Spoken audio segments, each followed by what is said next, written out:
Bonjour. Bienvenue sur Investir dans l'agriculture et l'élevage. Ici nous parlons agribusiness. N'hésitez pas à nous laisser en commentaire ce que vous en pensez. Abordons un sujet très important. Le piège du crédit dans le lancement d'un projet avicole. On sait tous que démarrer un projet n'est pas toujours évident. Surtout lorsque vous êtes à votre toute première expérience. Vous ferez face aux problèmes de trésorerie, à l'insuffisance du savoir-faire technique, aux difficultés de marché. Votre circuit de commercialisation n'étant pas encore établi. S'il faut ajouter à tout ceci la pression de remboursement d'un prêt bancaire à taux d'intérêt élevé, et à échéance de remboursement réduit, ça devient insupportable et stressant.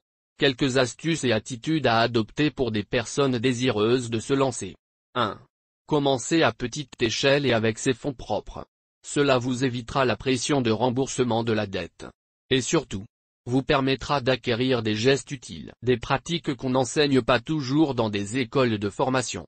Vous permettra de créer votre propre circuit d'écoulement de la production, et de l'élargir au fur et à mesure que vos capacités de production augmentent.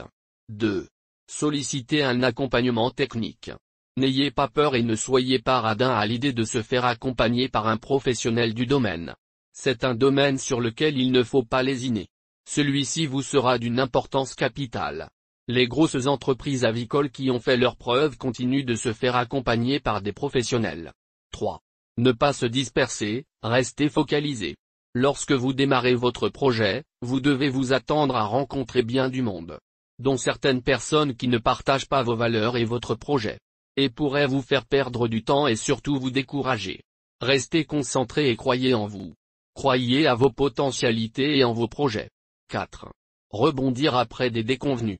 C'est pas parce qu'une maladie a décimé vos poulets que vous allez abandonner. C'est pas parce que les hors-la-loi ont volé toute votre production que vous allez vous décourager.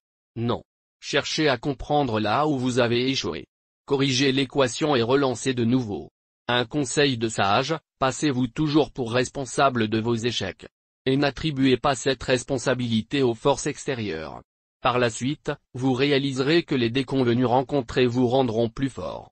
Merci de nous avoir suivis. Abonnez-vous à la chaîne pour être au courant de nos prochaines vidéos. À bientôt.